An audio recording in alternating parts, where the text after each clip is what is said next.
Hey, Mike, you going to the courthouse? Take this to O'Shea, will you? Another strangler letter telling all.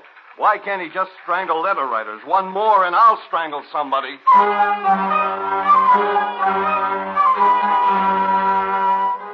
Another failure. The letter wasn't even printed. I was getting jumpy from being cooped up like a prisoner.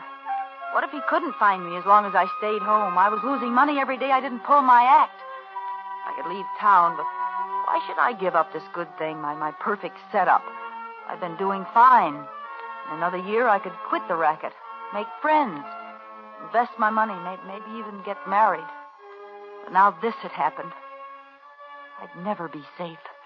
Not as long as we both lived. I finally faced it.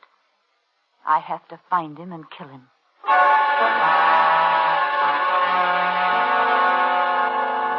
This time I put an ad in the personals column. Would he see it? Well, I'd run it till he did. A.K. Rice can book your rope act for mutual profit. Have immediate out-of-town engagement. Signed, Slugger. Rope act. Mutual profit, huh?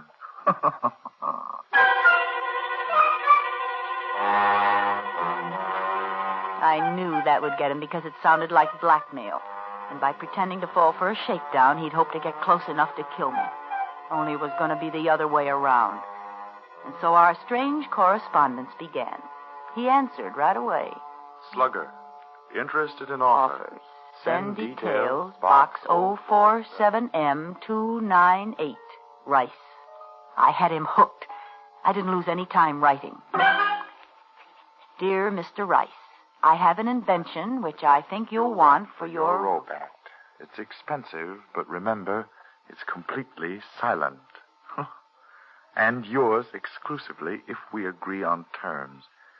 Signed, Slugger. Mm-hmm. Completely silent. It's delicious. And expensive. Yes, indeed.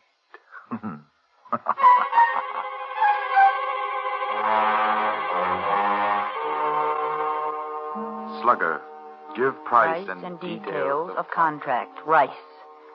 So close now. I couldn't afford the slightest mistake now or... Dear Mr. Rice, 5,000 cash buys complete assortment of paper and leather goods. Time and place of meeting must be my choice, but decide fast. I must leave town immediately. Signed, Slugger. P.S. You should never have left that snapshot in your wallet. It's awfully good of you. Snapshot? I thought Oh, no. I didn't burn it. So, the little lady's in a jam. Needs money to hide out. And I can help her make her get away. Oh, I can indeed.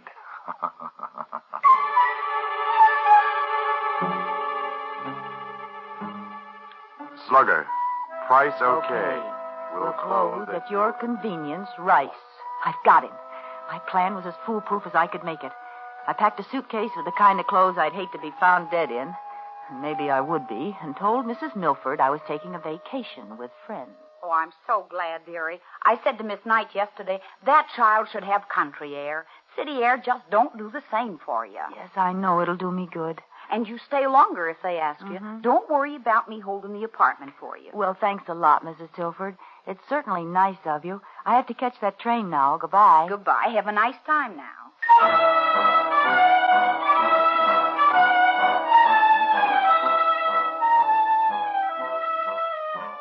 I took those awful clothes to the bus depot, changed, washed, and let the soap dry on my face till it was white and shiny and 10 years older. With my hair skinned back tight under an old beret, I saw a stranger in the mirror. Baby face was gone. Good. No one had noticed me, and looking like this, nobody would. Then I walked to another apartment I'd rented by phone last week. It was in a dingy neighborhood.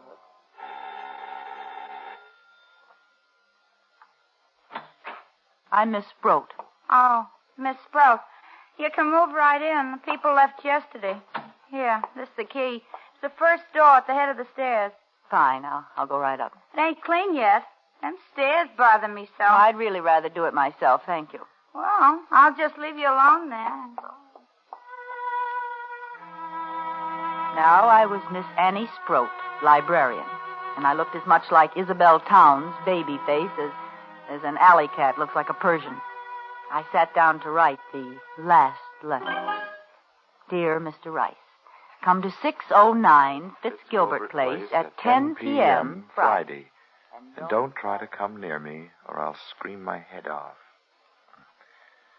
Tap 5 times, come in, and stand right by the door while we make sure neither of us is double-crossing the other. Have the money in an unsealed envelope.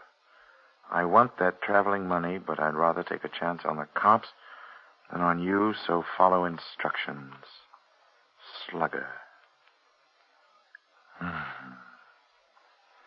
You fool. You baby-faced fool.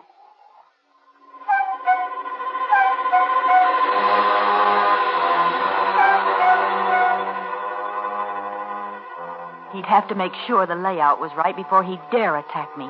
And the more precautions I took, the more he'd believe I was on the level. Near the door where he'd stand, I put a chest with a lamp on it. That was my booby trap, that lamp. The room was so dimly lit, he'd have to light my lamp to look at the wallet. And when he pulled the light chain, he'd shoot himself. I had a gun fixed where the bulb should be, and the chain pulled the trigger. It was set to get him in the chest. Heart, if I was lucky. Dead or not, I'd leave him there for the cops, with his wallet and clippings. Pretty cute, huh? And I'd skip out the back way with all that beautiful money, go to Depot, become Isabel Towns again, safe and free.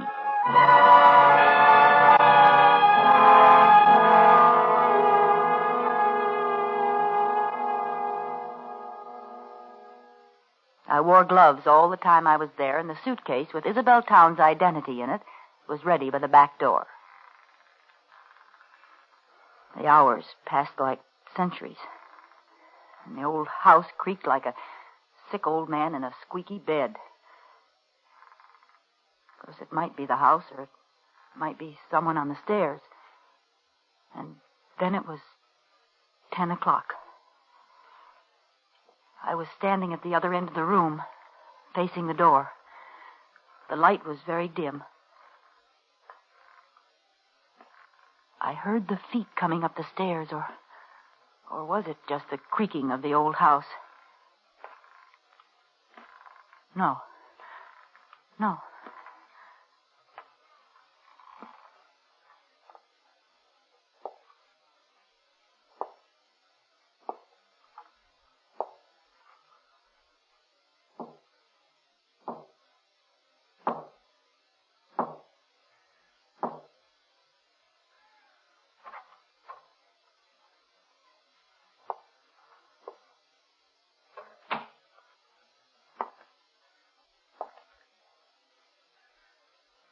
Good evening, Slugger.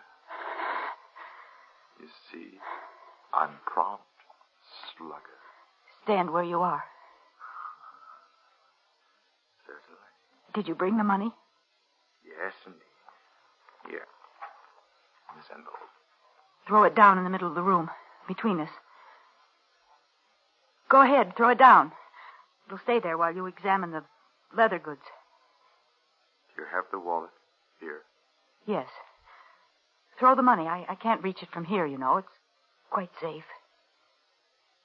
All right. There. The wallet. Where is it? On that chest beside you, by the lamp. Oh. Yes. Well, thanks, Slugger. Aren't you going to look to see that everything's there? Why should I? I trust you. So long, babyface. See you around. He's gotten away, alive. He must have guessed I'd done something to the lamp, so he was still alive and still dangerous. But at least I had the money, the $5,000. I picked up the envelope and opened it. There was nothing in it but pieces of newspaper cut to the size of bills. Why, you dirty cheat! I ran to the door and opened it. I looked out, but he wasn't in sight. Maybe I could catch him before he got out of the house. Oh, you won't get away with this. I stepped into the hall, and before I could turn, I felt the rope around my neck. His hands were pulling it tight. Oh, baby. I told you I'd see you around. Didn't I?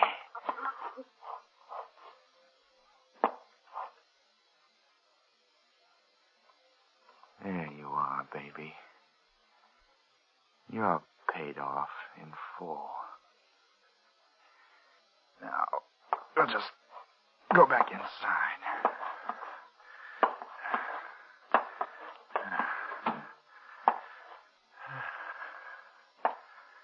Let's see. I guess you'll be safe on the floor while we finish our business.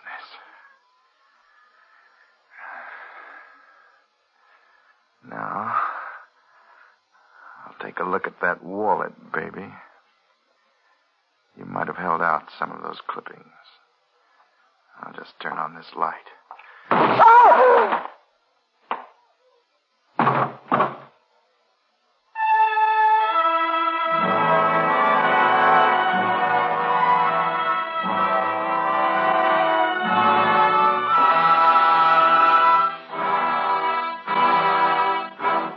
Thank you, Lucille Ball, for a splendid performance.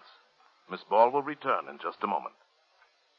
Say, Hap, you going back to Oregon? Well, how long? It's a nice trip if you can get it with an Autolite Stay Full battery.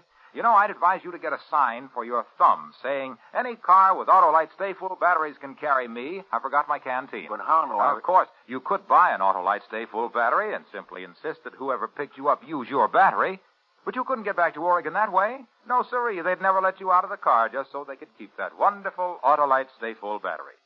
Let's see. After you got to Oregon, you could go to Washington, Montana, Minnesota, Maine, New York, and But Florida. Harlow, I've been trying to tell you I've got an Autolite Stay Full battery. Oh, well, then you know that Autolite means batteries. Stay Full battery. Autolite means spark plug. Ignition engineered spark plug. Autolite means ignition system. The lifeline of your car.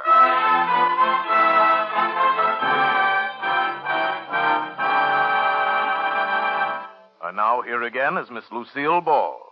It's always a great pleasure to appear on Suspense, especially when the part is so unusual and exciting. That's right, Miss Ball. The part of Isabel tonight was very different from your regular radio role on My Favorite Husband.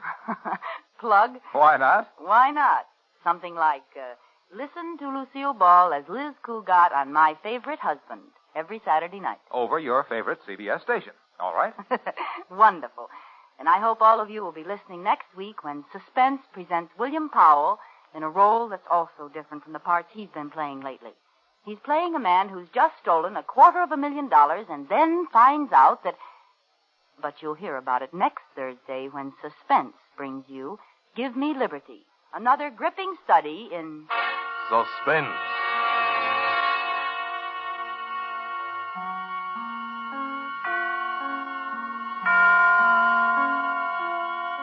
Lucille Ball may soon be seen in the Paramount production Sorrowful Jones.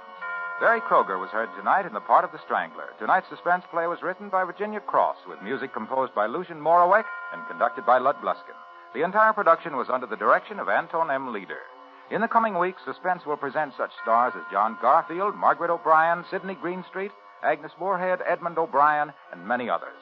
Make it a point to listen each Thursday to Suspense, radio's outstanding theater of thrills.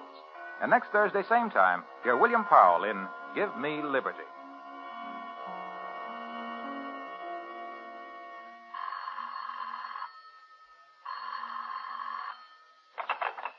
This is the Autolite Suspense Show. Here's your party, Miss Ball. We should all support our local community chest in their drives for fun.